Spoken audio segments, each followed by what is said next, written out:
So now it should see the thing here. Okay. So now we are live, Peter. All right. So good evening, Right. everybody, or good morning, depending on where you may be. This is Tara Van Dyke, and this is TNT Politics. This is our fourth episode. So we're still, uh, learning as we go. But but we're happy for the audience that we've already managed to secure, and even got a couple people bought me some coffee or bought me and Anthony some coffee. So that was a nice boost. So they must have gotten something from our 2 to 3 hour conversations. But don't worry, Peter.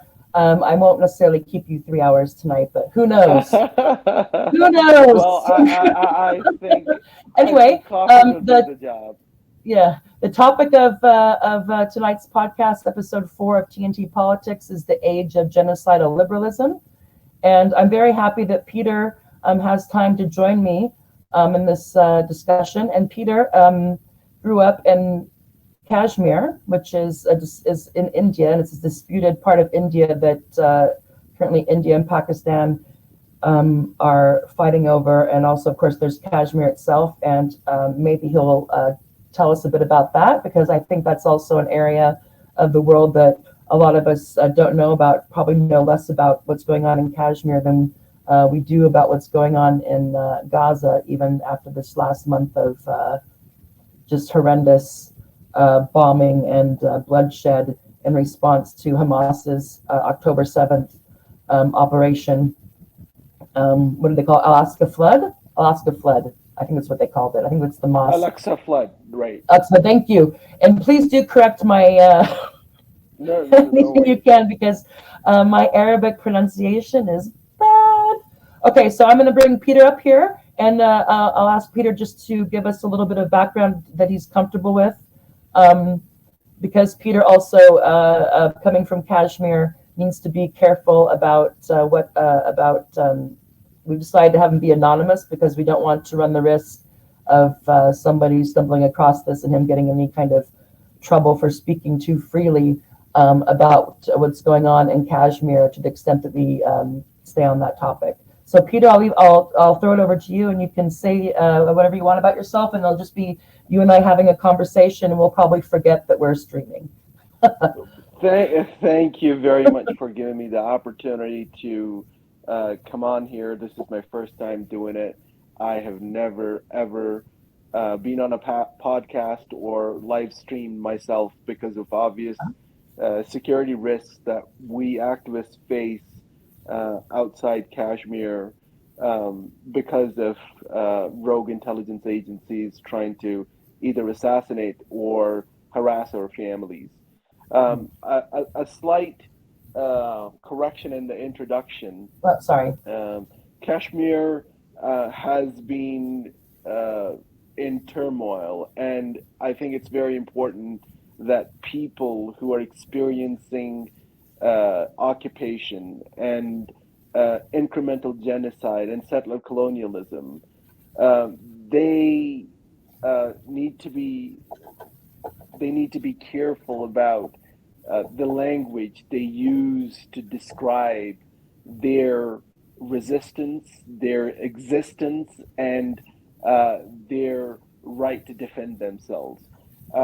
Especially at a time when mainstream media demonizes the occupied and glorifies the occupier, as we see the case right now in Gaza, in Palestine, where victims are being made are being uh, portrayed as perpetrators, and the perpetrators are being portrayed as victims.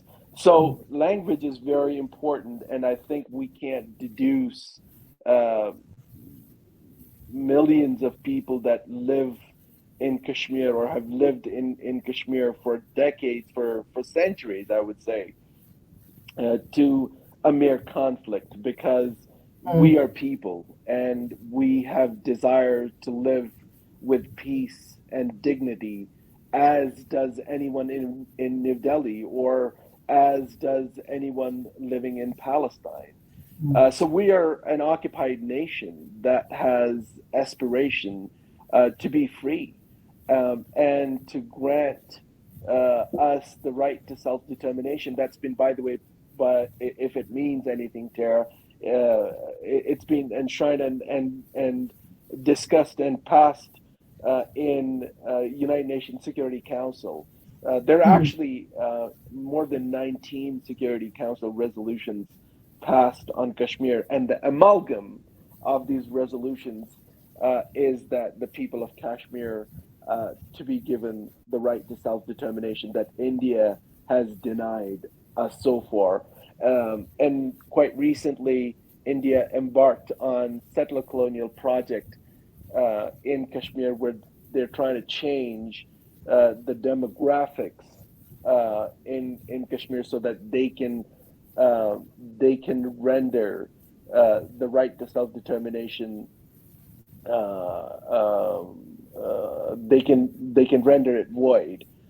So that's why they're changing the demographics. They're doing exactly what Israel Israel is doing and has done to Palestinians. So that's a little bit of introduction about what Kashmir is. But I will tell you, it is very important to mention here. You think that Syria war or Iraq war, uh, created instability? Uh, if, God forbid, things escalate between India and Pakistan, and Kashmir is a nuclear flashpoint between the two nuclear-armed countries, the the results of this nuclear fallout will be felt throughout the world, and um, it is actually a hot spot between the two nuclear rivals, Mm. and a little thing can spiral out of control, and we have nuclear war at hand. So yeah, it's people don't hear about Kashmir quite often because it's one of the most underreported conflicts in the world, where India is involved in heinous crimes. They have used rape as a weapon of war to silence Kashmiris. Case in hand, if you want to Google Kunan Pushpura mass rape, look it up. The entire village in Kashmir was raped by Indian Army so that they can silence the dissent in Kashmir. So I just So briefly, that's I wanted to share the screen so that because so people don't know, and this might not be the best map, but you can see that here's the different regions of Kashmir. So you have India, must be here, and then is India also here? Then China. So Kashmir is bordered by China to the north, right. Pakistan to the west, and then India in the south and the east or southeast. Is that yeah? That's right. And Okay, let me there see are if I can find actually India. there are three regions. There are um, uh, so the division of Kashmir as of now, that we see is between India, Pakistan, and China, and all three Okay, maybe this is a countries better map. have Okay.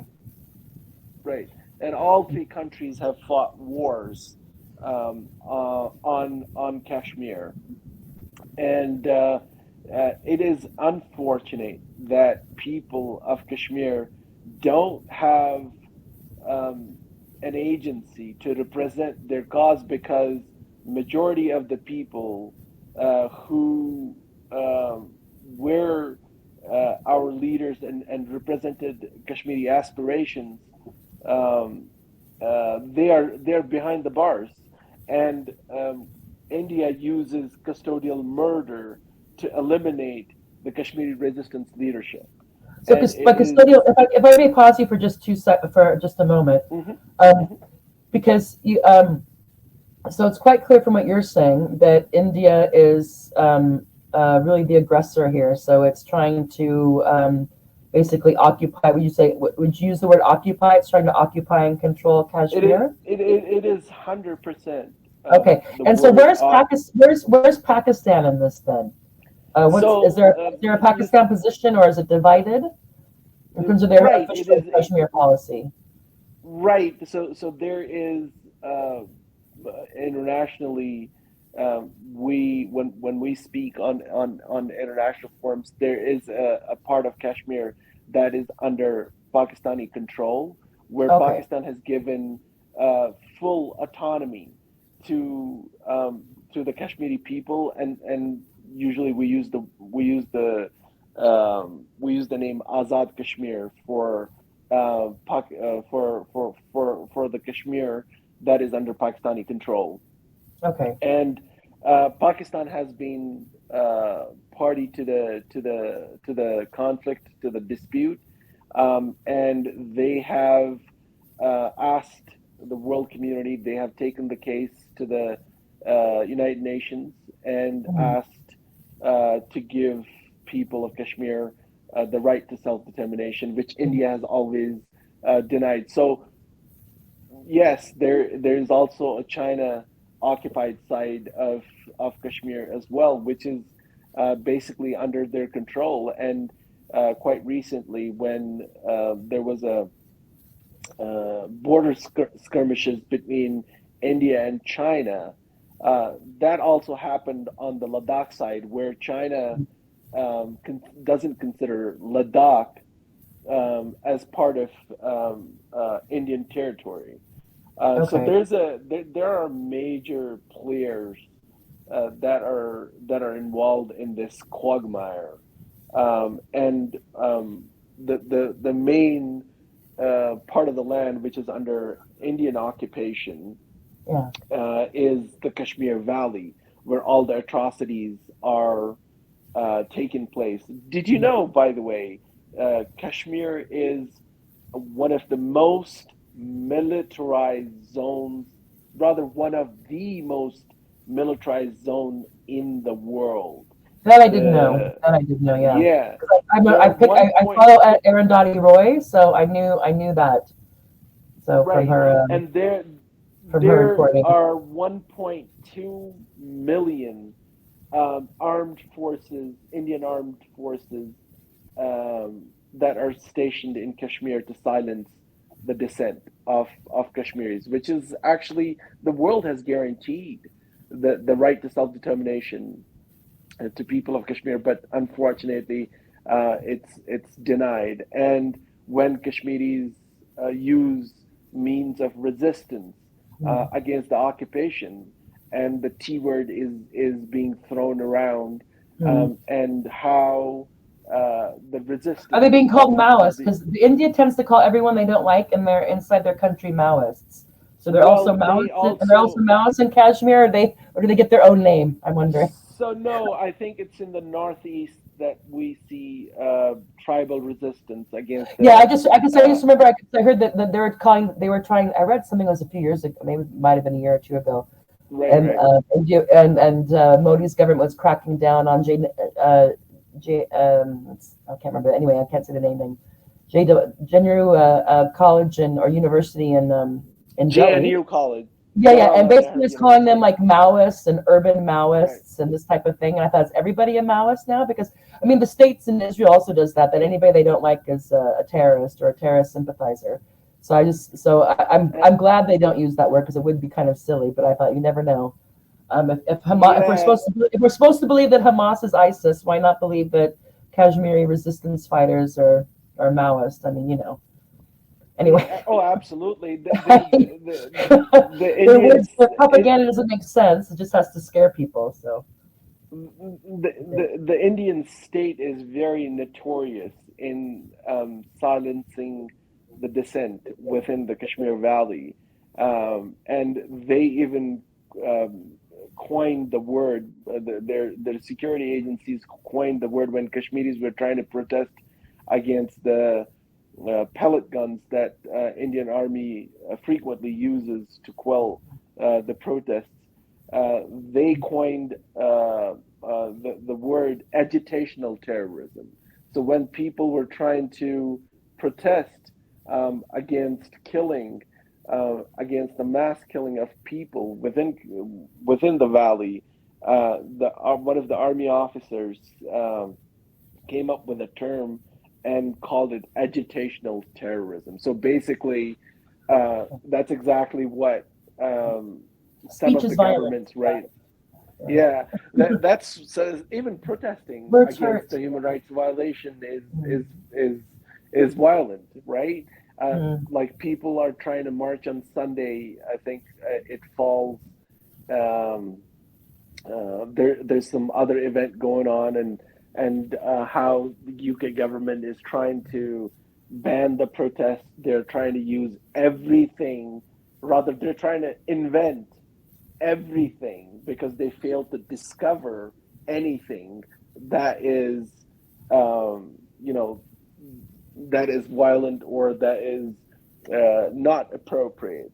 So they're trying mhm, to invent everything and anything right now, like Britain's Home Secretary going on a rampage demonizing Palestinian protesters who are trying to protest against the ongoing genocide, right? mm, And as the I think we'll shift it towards the Palestine a little bit, and how the complicity of not only the right wing uh, governments in these nations, mm, but also the liberal democracies that claim to be democracies, that claim to be liberals. mm. They are complicit in this genocide. The poster boy of neoliberalism, Justin Trudeau, can't utter a word ceasefire because he will be Yeah. demonized by the Israeli lobby, even though he couldn't help himself, and he used the word pause in the bombing. You see the level of dehumanization that's taking place right now, and it's so dangerous. And this, we were supposed to believe in this liberalism, and and its values and what it espoused for, and how it was for the working class. All this nonsense that we're fed, yet today we're witnessing what we would have never imagined to witness: a Mm. televised genocide of Palestinian people. And And I wonder it's though, I wonder just why we're so sickening. surprised though. Because if I could stop there, because it seems quite clear that, I mean, going back from the United States, for example, I remember there was this, it's become infamous, but Madeleine Albright was interviewed. I don't know who was interviewing her. Maybe it was Christiane Amanpour, but somebody, and was asking her about the approximately 500,000 children who died as a result of our economic sanctions, of the country's economic sanctions Yep. on Hassam. They're all now even Saddam, my mind. But Saddam Hussein. Saddam Hussein, and she said, yeah, it was worth it. So these are the Yep. people. I think that if you're in a, I mean, you have to be kind of sociopaths. Maybe you want some sociopaths on your administration. So people who just look at things cold and calculating, not worrying about human rights or decency or any of this stuff, but just like, okay, this is our interest and this and that. And but then you don't want those people to be um, and the majority. You don't want the Right. president or the people who make the final decision to be of this mindset, to be a Henry Kissinger or a Netanyahu or a Madeleine Albright or a Hillary Clinton or all these other people. So we know that, and I don't know if it's because it's abstract, so we just think, okay, yeah, 5,000 children were, there's probably 5,000, what they call excess deaths. It's another nice term. So you'd be like, okay, well, 500,000 children probably died who wouldn't have died uh, if we hadn't have, had those draconian sanctions. But it was worth it. Why? Because Saddam Hussein was a Saddam bad guy. Hussein. And we see this now. It's terrible. Yeah, it's really terrible. But Hamas is bad. So we have to do it. It's like the Hamas And is a magic word that absolves people from any kind of critical thinking, that turns anything that Israel does with the U.S. backing into self-defense and fighting terrorism. I mean, it's a derangement syndrome. I mean, it's just like you mentioned Hamas, and it's been so, and I think either people really believe it, or they gives them cover to go along begrudgingly. Like Bernie, for example, you can tell it's really hard for him uh, to say that a ceasefire isn't necessary, or it would be bad right now because we need, and it's like, this is the thing, is that if you put ending Hamas, which would not end the ideology, because as long as you have the situation there, you're going to have resistance movements. And the more violent that Israel becomes, you're going to have a violent resistance movement. There's a reason why the first Intifada in Israel and the Palestine. So the Intifada is basically, if I remember correctly, it's like a freeing oneself, a shaking off, liberation, uprising, right? Uprising. Okay, so I think the first one was in '87. I want to think '87 maybe. Right, and I can't recall the dates yet. Yeah, but I think it was '87, give or take. Something, I don't know. There was some Palestinians were killed, and the kind of just, it was like the straw that broke the camel's back, and all of a sudden people were calling for people to resist the occupation any way they could. And how did they resist it? They had rocks. They had, maybe a couple people had guns, but mostly it was rocks and like Molotov cocktails and this type of thing. And Israel responded at that. And you can go back and look at the reports. Anybody who cares can see that people at that point were already were starting to criticize Israel for a disproportionate response. So you had some kids, or maybe not just kids, teenagers, kids to teenagers to young men and women throwing rocks at Israeli tanks, or maybe a Molotov cocktail or something, and Israel just opening fire, just random, just shooting them. And people were saying, well, so right there you already had that. So in 1987 until 1993, when I think the Oslo Accord, I think that's what happened. I think there was an Oslo Accord. I want to say that, and then But anyway, I don't want to get too much. I'm trying to do a primer at some point so I can have these dates clear in my mind. Yeah, that'd be great. Anyway, yeah. But what I want to say is that already, so you went from the first Intifada, where you had Palestinians. The most powerful thing they threw I think at the tanks or the soldiers, or maybe Molotov cocktails, but mostly it was largely rocks and bricks. And the Israeli responded with shooting them just with live ammunition.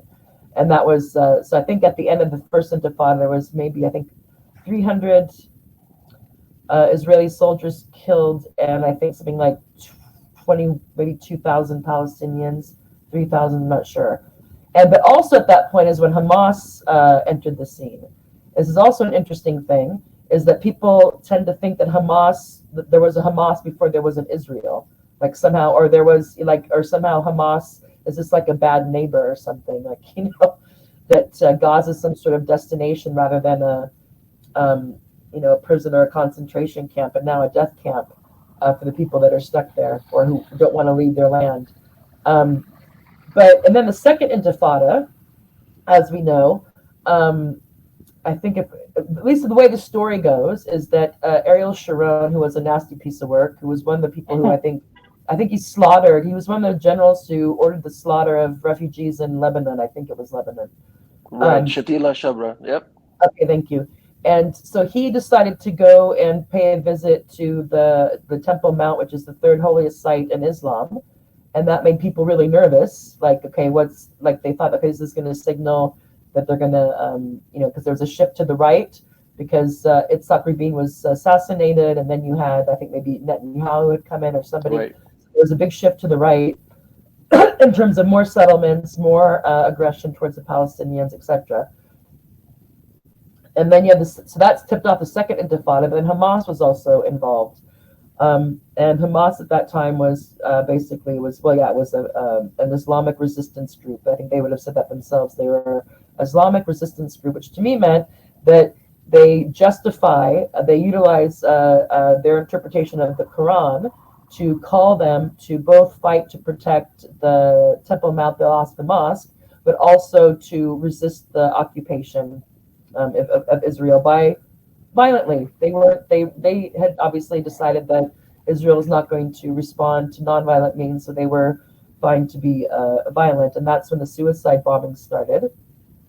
Right. And And of course, here's the thing. I have a question and for then you not really. before I And then once that started, then they started having no problems dropping bombs. Once there was a couple of suicide bombings, then Israel right. responded that with That's when they started dropping these wartime ammunitions, huge bombs on parts of Gaza. Is when that Right, started, right, as far as I'm aware. right. Yeah, go ahead. Sorry, I just have a question. I mean, when people are facing uh, this violent occupation, and case in hand, let's talk about Rwanda genocide, right? The League of Nations was created, the United Nations came into being, and we said never again, and we saw how the same United Nations, the highest political seat um, of of the world, Mm. not just one nation, but of the world, how did United Nations fail to address the genocide that was taking place in Rwanda? Right, it was an utter failure of the world community Because they to didn't let care. that they didn't care. Exactly, Yeah, thank you. well, And the people. What I would say is the people. There's people who cared, yeah, but the people who could have done something didn't care enough to do something. And so my guess is that there was nothing in Rwanda that the United States cared about, or the EU at that time, um, or whatever other but country. in If there wasn't anything in there they cared about, then it's just these two people killing themselves. They don't care. Now, officially, they right, can't say that. They have to say this is terrible. Of course, I mean, we're human. We're going to be like, oh, this is terrible. We should. It's too bad that we didn't, take these warnings. All this stuff. They're going to cover their asses. They want to have their cake and eat it too. But it's the same. I mean, I think that's quite clear. And it's the same thing going on now. Is that Joe Biden, for example, or we'll just say Biden, but his administration, they could have there be a ceasefire by morning, but they don't want to do it. So the question is, why right. don't they want to do it? Yeah. Why are they Di- willing to roll this dice, even though now with the social media and they know that the other side of the story is getting out on social media. They know they don't have complete control of the narrative. Yeah. They can see the right, marches and the protests going on. So either they're right, thinking this will be bad for like a month, but people will get over it. So we're just going to do it and get it over with, basically, because this has been going on for 75 years. Let's utilize. Let's utilize. If I put my nasty bastard hat on, I can think, okay, this has been going on for a long time. We can utilize what happened on October 7th to keep on saying that we have to, even though it's terrible, we have to do this because Hamas isn't just an existential threat to Israel; it's an existential threat to the civilized world, or to whatever the fuck they want to throw on it. Yeah, they'll keep on right, even though they know it's wearing thin, they'll keep on selling that stuff and thinking, okay, then we'll get away with it because you know what, people will march a bit, people will get upset, but no one's going to do shit. And right. so far, nobody has done shit. Now, I'm not a regime leader. And this is to backtrack a bit. Also, the countries around Rwanda didn't do anything. So it's one thing to say, Right. why didn't the United States? And fair enough. People who knew that was going on and didn't do anything and could have done something to stop it earlier, or to keep whatever they could have done, they didn't. Then yeah, of course that they have to live with that, and we shouldn't. And the So countries let me and ask you this question. go ahead. But Let me if I ask you could just this finish question. Yeah. my one thought, and then I Right. really Right. want to hear what you have to say, because you probably have a different perspective on this than I do. And I don't know. I know you're younger than me, but I don't know how much younger you are. Um, but generationally, I remember back in 2000, when I first started looking into looking closely at what was going on in Gaza, because I knew I was going to be there was a chance I was going to be going to live there and teach there for 2 years.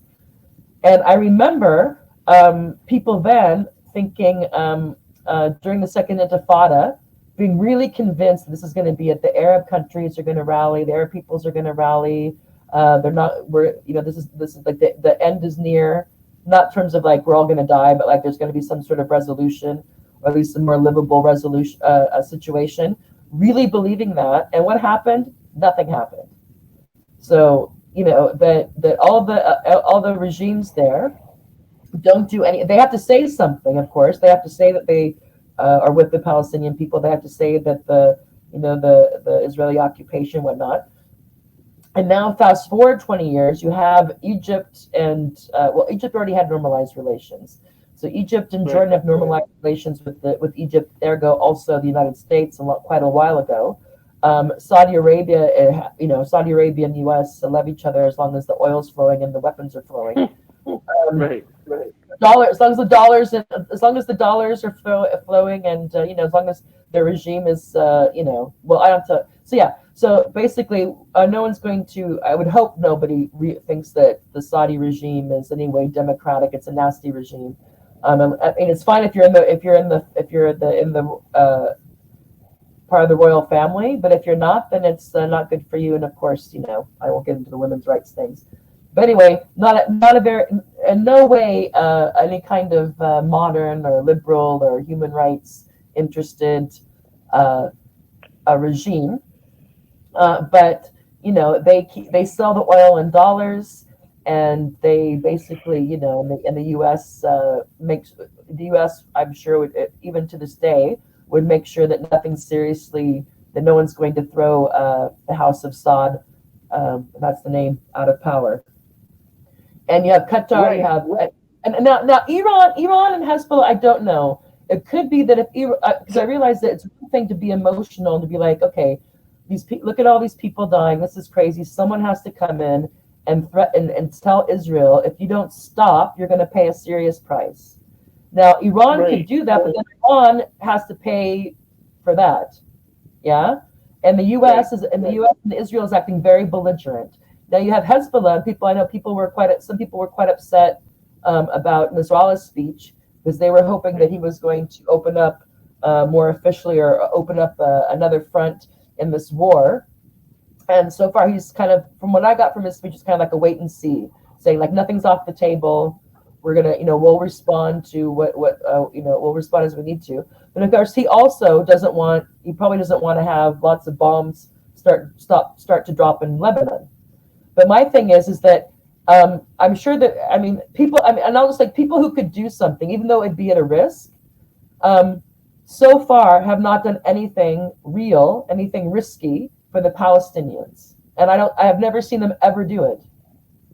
So when this happened again, and I saw people who were younger thinking, Hezbollah's going to come in, and Iran's going to come in, and then this and this and that. And this is going to be a strategic defeat for Israel, and Israel will have to either do a one-state or two-state solution. And then 1 week goes by, 2 weeks go by. People are like, okay, people are seeing all this, right? They're seeing all these people being besieged and carpet bombed. Yeah.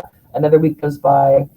There's no Erdogan said something. So he's basically saying, he's not talking about how bad Hamas is. For one thing, he's not playing into the propaganda of Israel and the United States. However, he's not reducing trade. He's not reducing the gas that travels through Turkey to Israel.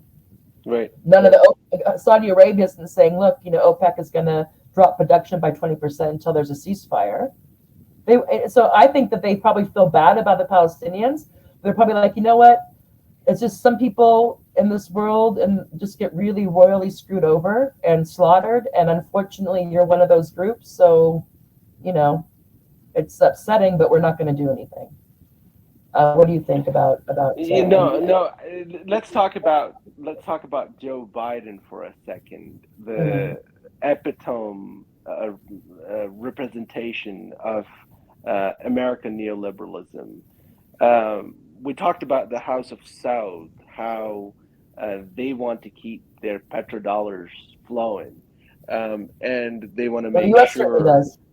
Right, and if the U.S. loses the dollar, then that's the end of the U.S. empire, and they know de-dollarization. That. Even though the average person doesn't know that, the government knows that. Yeah, de-dollarization is a process, and I think I don't want to go into the economic side of the Yeah. discussion here, but I think it's a reality. It Mm, is the world is moving towards a multipolar world. mhm. Global South is a reality. American hegemony Yeah, but before we around. get into that, Peter, what do you think about what's your reaction? First of all, what generation are you? You don't have to tell me your age. You can just tell me like what generation are you. I'm a Oh Gen. Lord, I think I'm a baby I'm in my boomer. 40s. Are you in your 30s?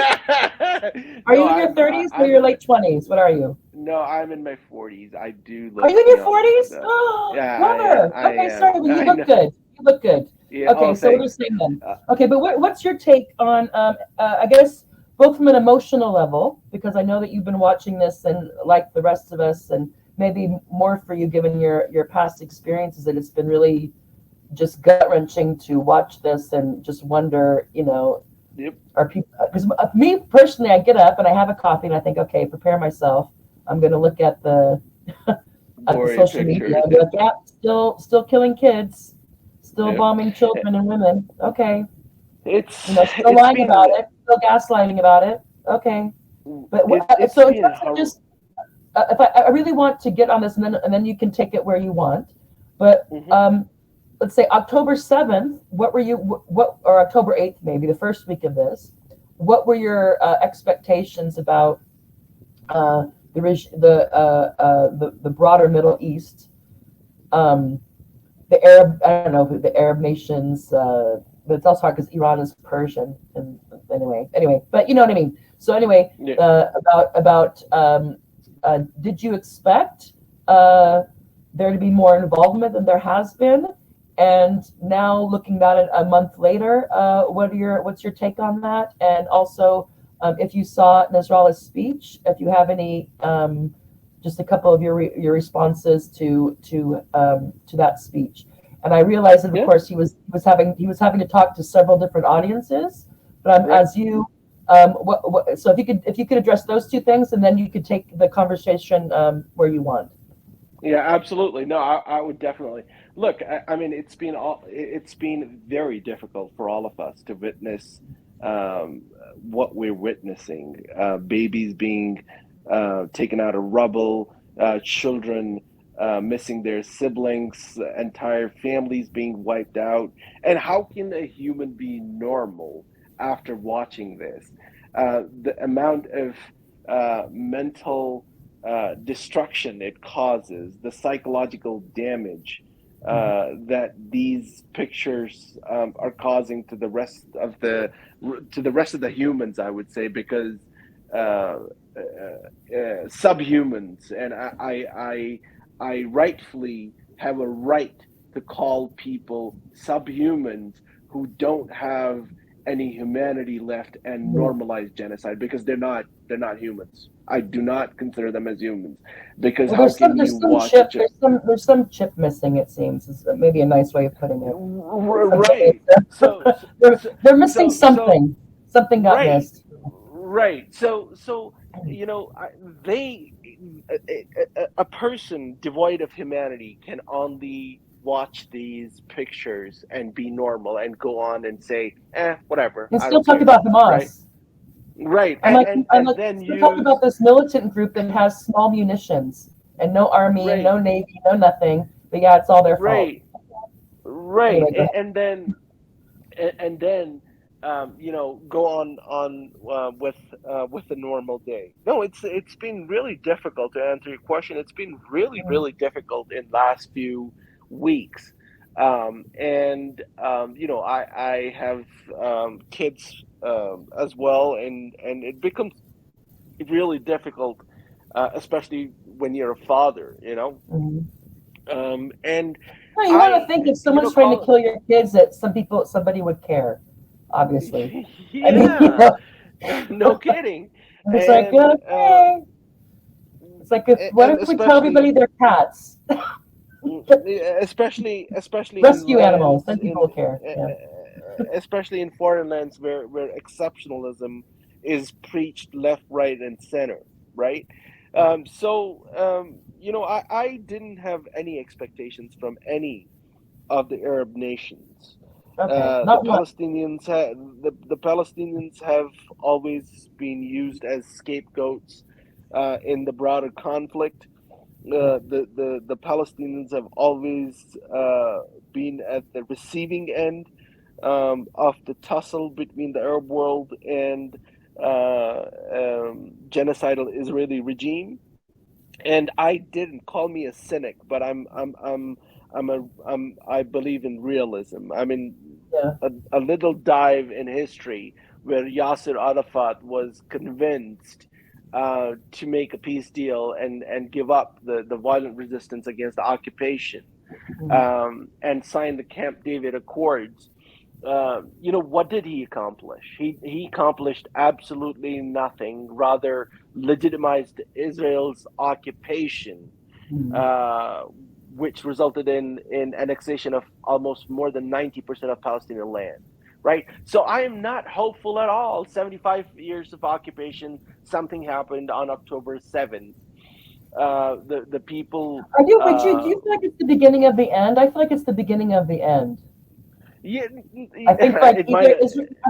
Either Israel's going to go just keep on going like this and just clear it all out. Even have some dude on the I don't know what soldier he is talking about how they're going to take Lebanon too. They're very Yeah, excited. no, the greater So, Israel so concept either going to is a go wet all out, dream. like totally all out, and just keep on telling us this is because of the worst group that's ever existed ever. This group of this militia that has old guns and hand munitions. Ragtag militia. Let's call You them the know that ragtag they're gonna militia. because of them. This is all necessary. They might Yeah, just go and just do it and think they can get away with it. And then just they'll probably think, oh well, there might be 10 years or maybe occasional um, terrorist. Well, they call it terrorist, payback or blowback. But then we'll finally have our beautiful Zion, and it'll be great. Um, or it goes a different way, and and something happens. I don't know if they go too crazy, and they end up pushing Hezbollah to have to enter more fully. Um, I don't know if United States finally gets Iran to take the bait, because it seems like they really want them to. I don't know why they want a war with Iran, but they're acting like they do. Um, and then it like somehow maybe waves. So worst case scenario, it keeps on going like it's going, and they just clear out all of the West Bank and Gaza. Maybe go and then that's it. And then it's just about dealing with the refugees and everyone trying to pretend like everyone will keep on pretending like it was the right thing to do or a necessary bad or who knows what. Um, it's the and military we'll all be industrial like, okay, we're complex. just like it's just like we're all high on our own supply here, and the rest of us will be like, what? And there'll be a few of us, or not a few, more than a few. There will be people who will document it. It won't be erased from history. However, that doesn't help the people that are being slaughtered now. So I think either that's the worst case scenario. The last case scenario is they keep this up for another couple of weeks and they get too hubristic and bring in Hezbollah. Maybe something happens and other people have to come in, even if they really don't want to. Maybe their population gets pissed off, or some group that's not tied to the regime does something, but the U.S. and Israel blame Iran or whoever else they don't like. Well, they just be Iran, I think. No matter what happens, they're going to blame Iran. And then, but that will go bad because the U.S. and Israel only have air power. They're not good at, or not adept, or have lost or de-skilled themselves from ground combat. And then maybe we end up with some sort of solution, and maybe there's like after 100,000 Palestinians are killed or something, and maybe like 20,000 Israelis, and who knows, a handful of Americans, because they're the most. I don't know. I don't know if yeah, but I see those as the two things, but so I guess maybe it's a generational thing, because I didn't realize you're in the 40s, because when I was started going to some of these spaces on Twitter, which really were a lifetime, because I was like, is everybody like out of their mind? I feel like everybody had gotten up and was saying that up is down and left is right on this God thing. And I was like, this is what? And so, Yeah. and so the state, so it's like, okay, no, I know that's, I knew there were people who weren't, high on the Hasbro crack pipe. Okay, like, and then like Norm piped up, and I thought, okay, there's, like, not everybody has gone mental. Right. But there were some young people who just seemed like Richard Medhurst. I don't know if you know who he is. If you watch Richard Yeah, Medhurst, yeah, no, I do I read love him him. quite I a love bit. him. But Yeah, yeah, I really felt that energy from him. Like I think he was really confident that Hezbollah and Iran and maybe some other countries would not let this happen, would not sit by and let this happen. And I think he's still trying to hold on to hope with Hezbollah. I But mean, you can see it as the weeks go by that this younger generation are having to deal with the betrayal that the older generations have had to deal with, realizing that no, people will say things, but they're not likely to do anything. So, no, absolutely, no, you're right. I mean, and I feel bad for them. you, I want to be like Jesus. This is, yeah, but like especially getting uh, Saudi Arabia is going to do something, and people are like, "Oh, Saudi Arabia said this, and Saudi Arabia said there we that." go. I'm like, Saudi Arabia? I mean, you never know. I don't know. I'm just saying, unlikely, but we'll see.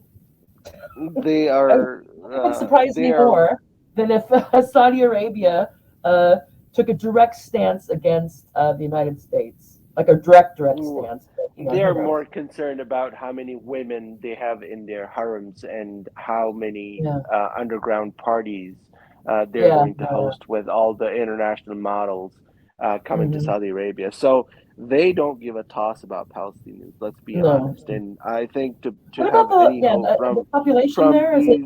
these despotic rulers is just having hope out of Fugazi, and you don't just have hope out of Fugazi. You have to have Mm. something.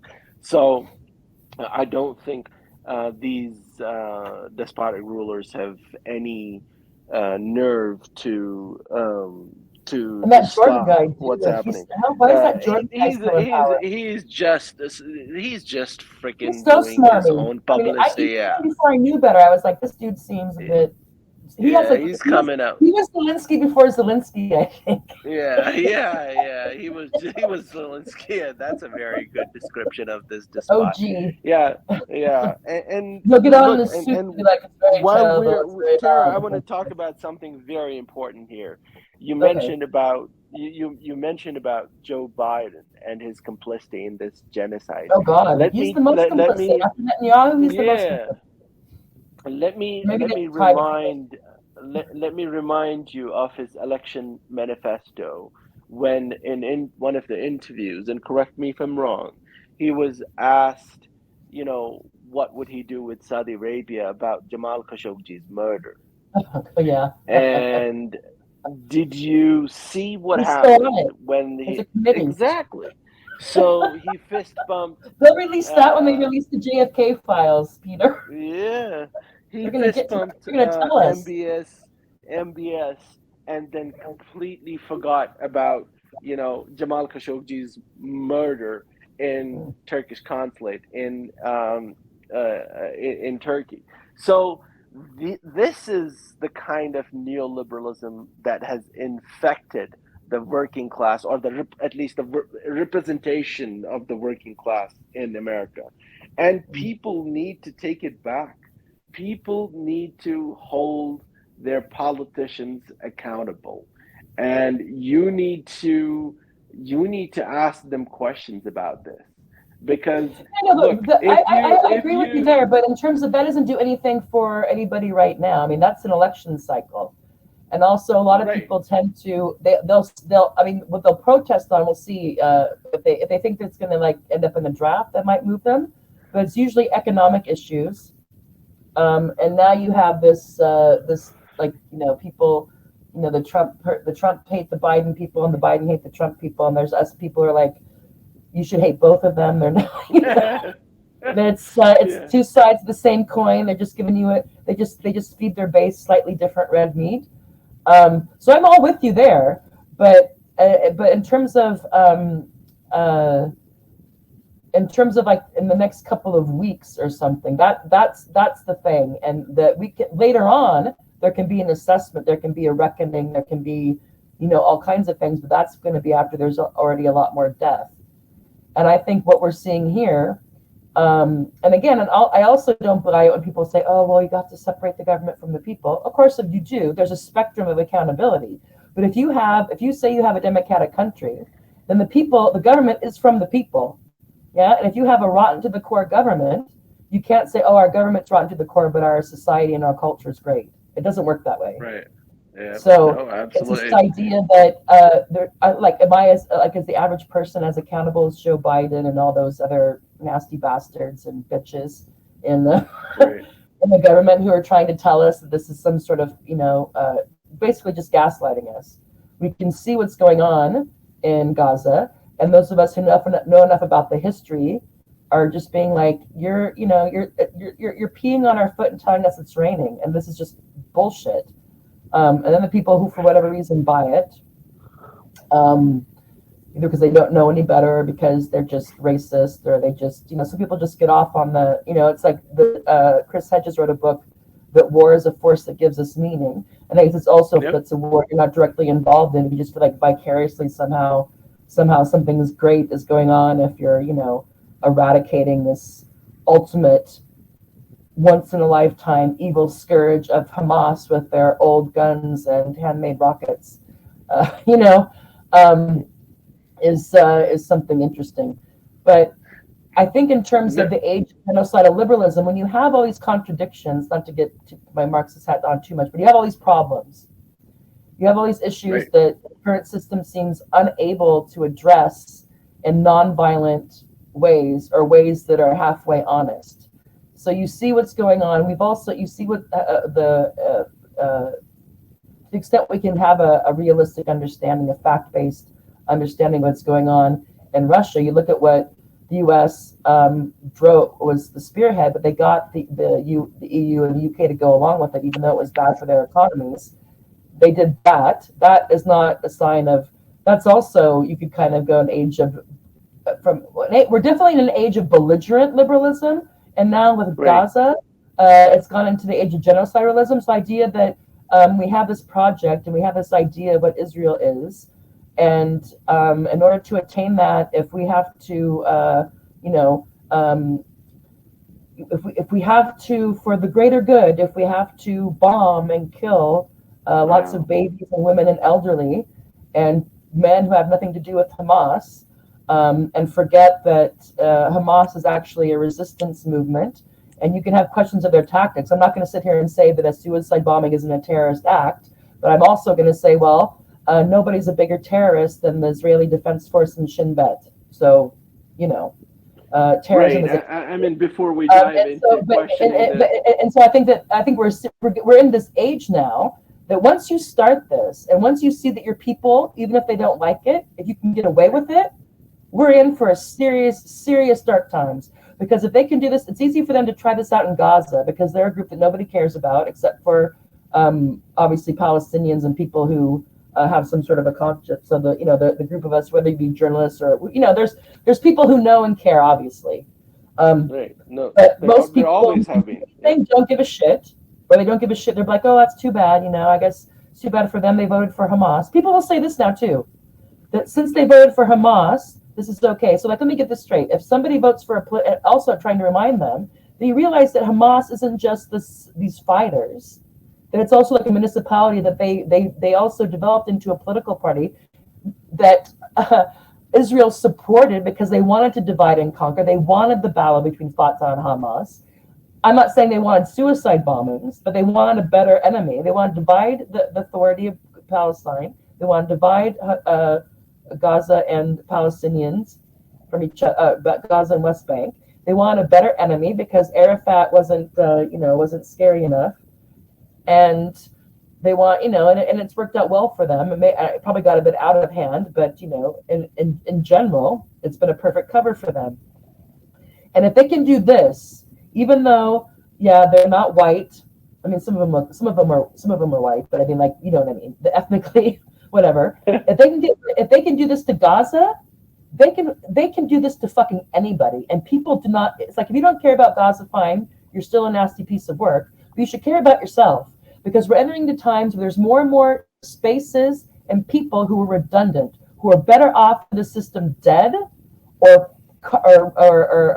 like concentrated somewhere than they are as citizens, consumers, or workers.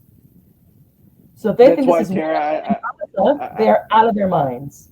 And I think, and Tara, I'll just stop there. yeah, no, and that's why I brought in the topic of Rwanda, and we let Rwanda happen, and there was not much outrage on it, at least the public outrage. I think we set a precedent. When you set a precedent of being quiet about genocide, know that there is another genocide waiting to happen. So if today, and I'll end it there because it's actually very late around here.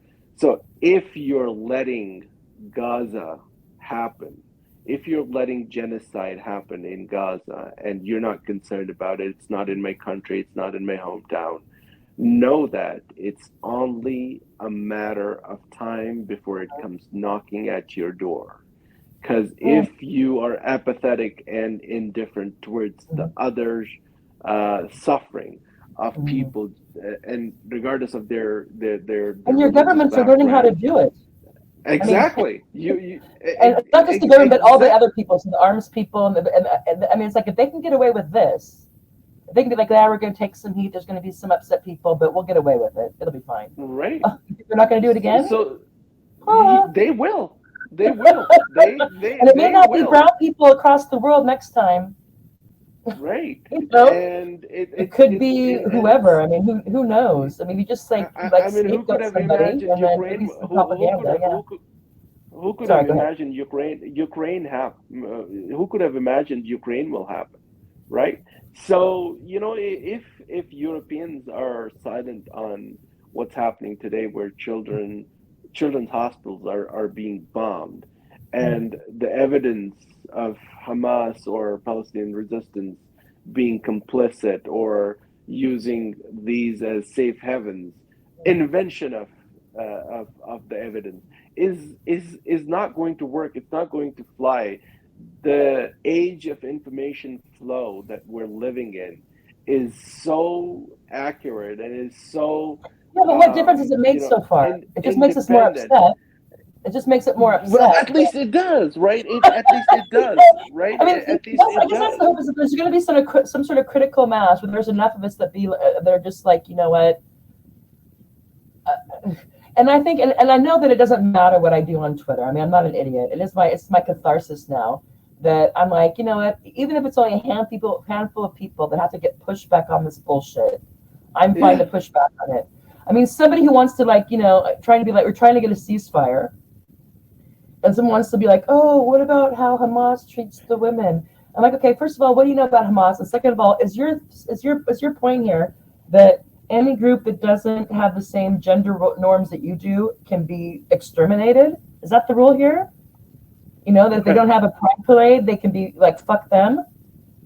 And nobody wants to hear about. And usually what I'll bring about, I'm like, okay, that's fine. What about all the stuff that Israelis do, or the Israeli occupation force? They don't like it when I say that shit, but all this stuff. How do you think they treat women? It's like, do you realize that Palestinians have no rights in Israel at all? They have no rights. Israel can do whatever they want to them, and nobody does shit. That's why you have these fucking groups like Hamas. That's why you have them go in and want to take as many hostages as possible, because that is the terms of engagement that Israel set up. There's no way they can get a lot of their people back out of prison who've been there without doing it. And you can tell these people this, Peter. You can tell them this, and they still be like, well, but Hamas is so bad.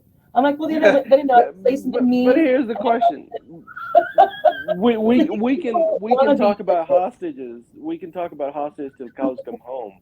But hostages on the both sides, right? If you're going to call the prisoners that were taken by Palestinian resistance on whatever day they think that they struck. 10,000 political prisoners in Gaza right now. And these So people, what and it's I like mean, look come on, at but Israel started this. This is they know the only way they can get people is if they take people. And whose fault is that? That's Israel's fault. But no one wants to hear that exactly. shit. It's Yeah, like they can't hear it. you It's a talk about filter. people, these people yap about hostages. These people yap about hostages and hostage conditions. We very well saw how the hostages on the other side were treated, and we very well see how custodial torture and custodial murder Mm. is a modus operandi Yeah. for Israeli prisons and prison guards. But And look, they've been shouting about I the think rooftops for years and years, and nobody gives a shit until an Israeli is taken hostage, and then they wonder why, and then they want to be like, oh, but they say bad things about Israel. Well, what should they say good about them? These are right. occupiers, apartheid, concentration camp, ethnic cleansing, and now this genocidal crazy bombing, and they don't give a shit, and they can't say a mean word about Israelis. I mean, Yeah, Jesus Christ. But the Israelis can say anything occupier, they want about them. They can say anything they want the about them, that's fine. And the even these crazy occupier people always online, has go ahead, sorry. there is a saying in our resistance circles. They say, if occupation is ugly, do not expect resistance to be beautiful. Yeah, Right? I don't know what people think. So to have a These are not moral risk-free expectation of endeavors. people, yeah, to have moral expectation, a moral high ground expectation of people who have been Superhuman, subjugated, really. persecuted, yeah, persecuted They're all throughout their Gandhi times 10 over life. there. Right. So that's some bullshit, you know. I don't buy Well, that, to put a yeah, well, moral even, and I don't compass know, yeah, go ahead, sorry. to put a moral compass on the people that have been victims throughout their life that can't go through a check post without being humiliated and strip searched. So cut me a fucking slack, just Yeah, I'm like, I'm not gonna don't tell cry. me, Yeah. yeah. And what So gets no, me, that is Peter, and I don't know if you've had this experience, but right now it's like people will still like be like, oh, that's not true, that's not true. And I'm like, dude, this is what Israelis are saying. I'm not saying right. this. This is what they're saying, and this is what they're doing. So are they lying? And then even then they'll be like, well, they have to protect themselves. I'm like, you're a fucking idiot. Hi, fascist. Done. Yeah, yeah, yeah. That's exactly how you deal with It's like these it's not doing it. nonsense. So like this is what they're saying. They're saying this, and then they're doing it. They've been this is like a long-term project. You can show it for. Yeah, You can even use Israeli historians and Jewish critics. Doesn't fucking matter. Oh, Hamas, Hamas.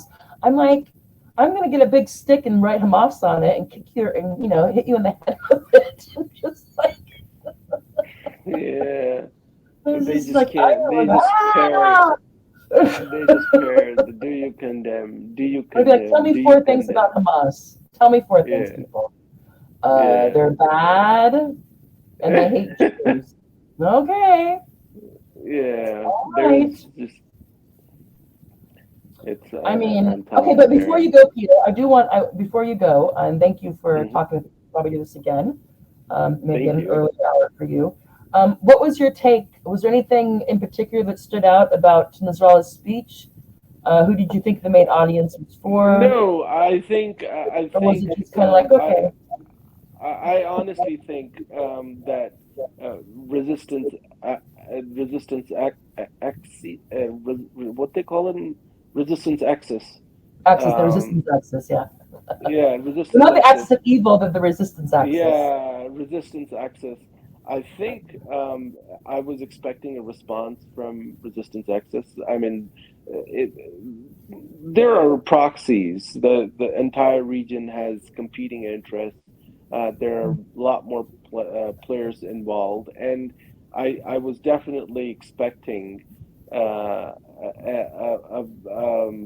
at least some sort of um, uh, assurances to the Palestinian resistance as we have your back, do whatever you want. But I didn't expect more than that. I don't think that Iran right now would But just like to Nasrallah, see. just his speech. I mean, Uh, I mean, politically and diplomatically, it was I quite think smart. Nasrallah is. I honestly think Hassan Nasrallah's speech was curated in Tehran. Do you It was really? made in Tehran. Oh, Okay. absolutely. I With mean, I have no at idea. least, I don't know. if not fully, if not Mhm. fully, but it definitely was, you know, checked Checked. and Yeah. made sure that, you know, everything was in there what Iranians wanted to say. Mm. So his tone about, you know, how Lebanon doesn't want to get involved and whatnot, but if they decide, then we're ready to. So I didn't But you did really kind of say, didn't he get also my say, and I don't know enough if this is true or not. Maybe you're following different things than I right, have because the last few weeks the last week or so, I had to like stop looking at the pictures so much and just look at the information because I was like, right, it's like I know these babies are dying, but I have to just focus on the information right now because it's just like, oh. But he said that there has been exchanges. I guess we'll use a term. I don't know if that's a term. There has been exchanges on the northern front between Hezbollah and Israel. He said they took out some communication towers and maybe some tanks, and that given that they don't know, and this could be the case, given that they don't know what the so-called red line is for Hezbollah, that they can't. They have to leave some of their air force. They have to leave some of their troops and their resources close to yeah, Lebanon right, because they can't move them all to Gaza. And at this point, what that matters, since they're bombing them from the air, I mean, I don't know. But I mean, of course, I'm sure that's the case. Yeah. But what I thought was interesting and what I really liked is that it's clear. Of course, this guy's been around a long time. It's another right, testament to how bad. So it's either the U.S. and Israel wants him to be around, or they're shit at getting to these high value targets because he's been the head of Hezbollah for a long time. You know, they're also no, pretty shit at absolutely, getting. They're also pretty shit at getting Hamas people. They're good at getting people who. They're good at getting civilians and kids. They're very good at that. But actually getting these other people, they're not good at. I'm like, this guy's been around. He's been like the head of leader of Hamas for like 30 years or something. I'm like, okay, or not Hamas, but Hezbollah. yeah, Um, it, but yeah, he definitely knows what to say to hurt the ego of Israel. And even though I know it didn't save any lives in Gaza, it was really nice. I was like, yeah, tell him, Hassan. It's like, what is this yeah, whole military? What is this? You know? And let me tell you something to the U.S. and blah blah blah blah blah blah blah. And I'm like, it's good to see somebody not be afraid. You know what they're actually going to do. I don't know. Of course, he has other things. It's also, I guess, good to know that he doesn't want to, throw everything to the wind and risk half of Lebanon for this, even though we might want them to do that when we see these babies dying, which is a human response. You want someone to stop it. You're not thinking the next three steps necessarily, but there's people who need to be doing that. Um, but I think people in Lebanon know that. and I'm an American, and I'm like, someone needs to stand up to these fucking bullies and be like, you know what? You're not that tough. You don't. When they're good at a distance, they're good at fighting from a distance. Yeah, but if you can get Right, close to them, and that's what was shown in Afghanistan and Iraq. It's what Hamas and Hezbollah have shown to Israel. When they're not good at when they're close up with their enemy, they're not good. But from a distance, if they can drone and bomb and all that, then they can do that all day, and they're obviously happy to do it. Um, but it was just maybe just somewhat cathartic to be like somebody who's not, and Russia said this as well, who's not too impressed with, is not buying that America will always be the top dog and the end all be all um, power. But just it's kind of interesting that you have this guy who's from this group. He's not the head of state. He's the head of a I guess a parastatal thing. They also are quite political there. They also provide services. But if you look at how small Lebanon is, and you look at Hezbollah, but the fact that this guy is able to stand up and have the receipts to say like, you know what, we're not scared of you, was not that it helped anybody in Palestine, but maybe it gave them a boost. I don't know. I don't know how. I haven't heard anything about how this speech was received in in the West Bank or Gaza? There's definitely some kind of support within Palestine for the group that you mentioned, but I don't think their approach or Nasrallah's speech was what the Arab world was expecting him to speak. But I think Lebanese people, especially Hezbollah, they're very well aware that if they let one of the party members of resistance Axis fall, then their turn is next. So I don't think that this is going to be a broader conflict, but I think that if it continues, we might have different players getting involved. I mean, for now, the Houthis have clearly said, "Yeah, the Houthis, look at these guys." They were like, "We can't take it anymore. We're shooting our missiles." Yeah. And I was like, and then Jordan, and let's put things in perspective here too. The Saudi Arabia used that as an excuse to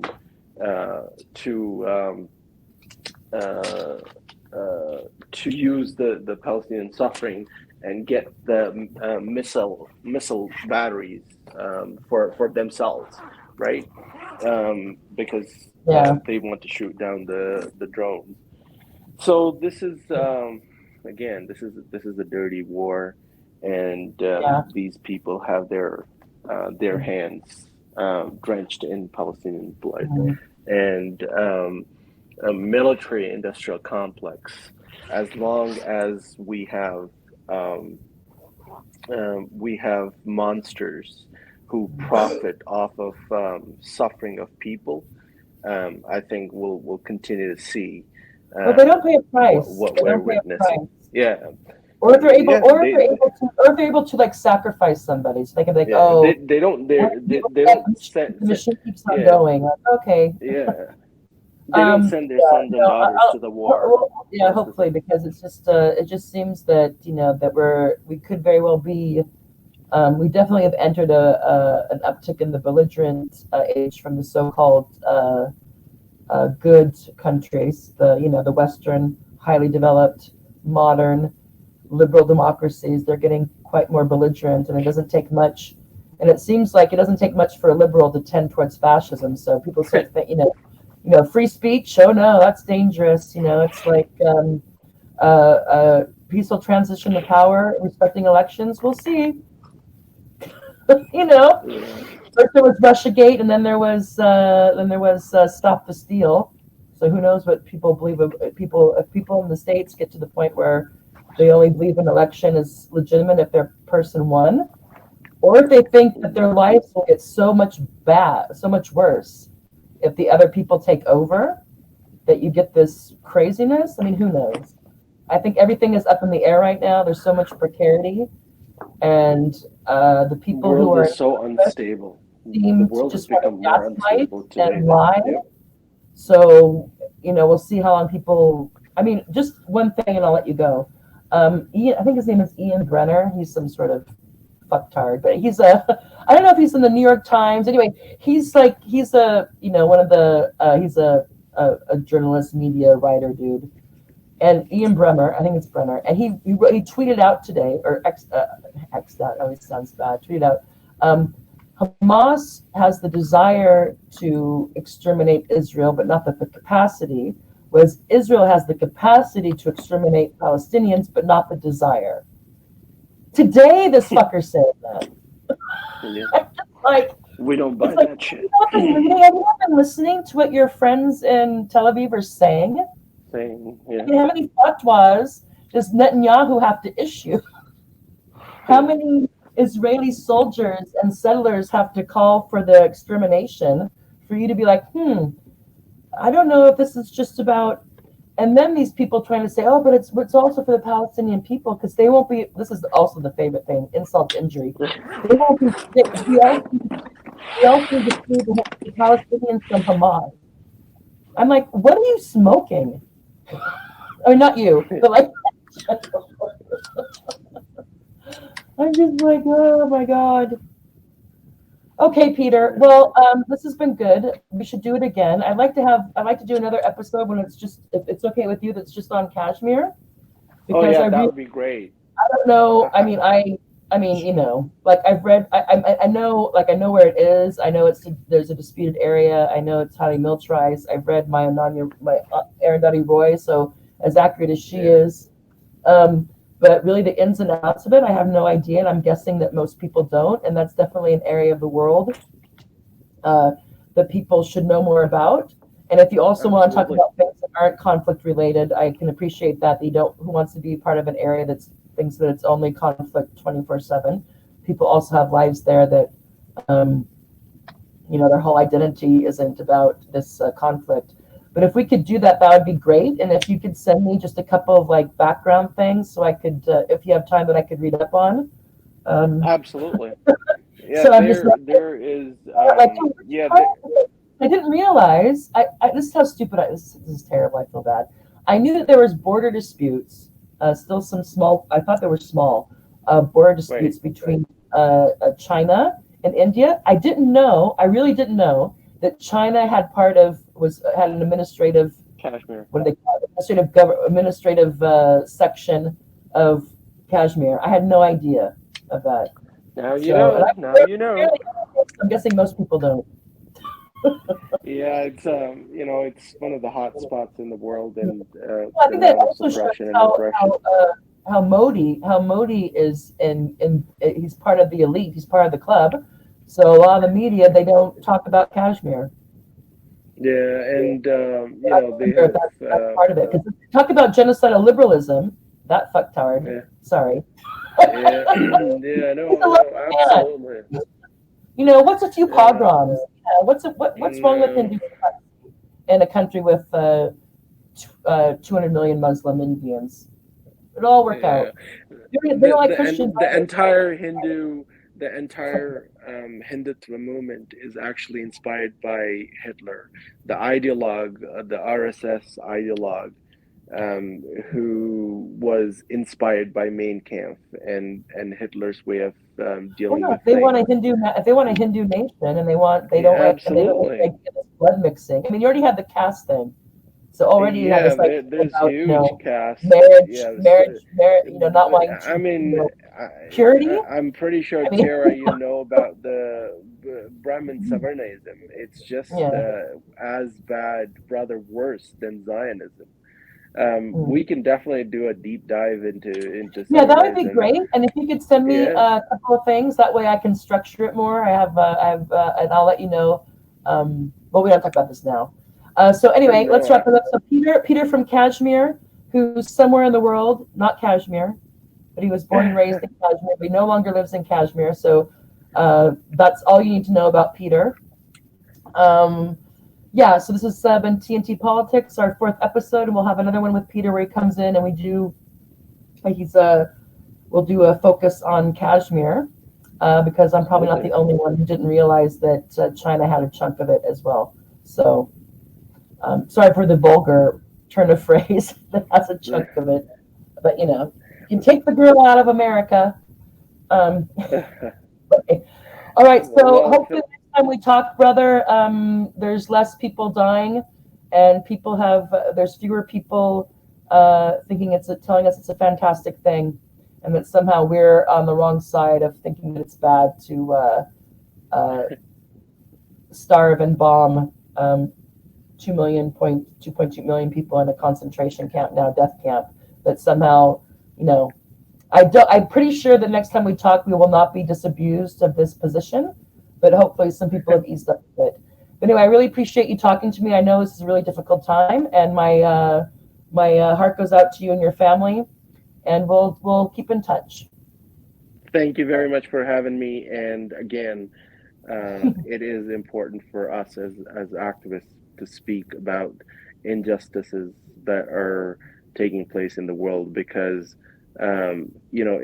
if injustice is taking place in any part of the world, it is injustice at my home. It is injustice Yeah, I breeding know. If, somewhere if else. your regime So gets anything, and people said this a long time ago, I think, I don't know who, but basically saying that don't think that what your country does abroad, they won't do at home if they need to. So absolutely, people should, even if absolutely, you get some that is people, true. please, you Yeah, know, but we'll yeah. leave it at that. Okay, Peter, till next time, over and out. Good night, everybody. Thank you very much. Have a good day. Bye. Bye. I'm going to end the stream. Okay. If you're still there,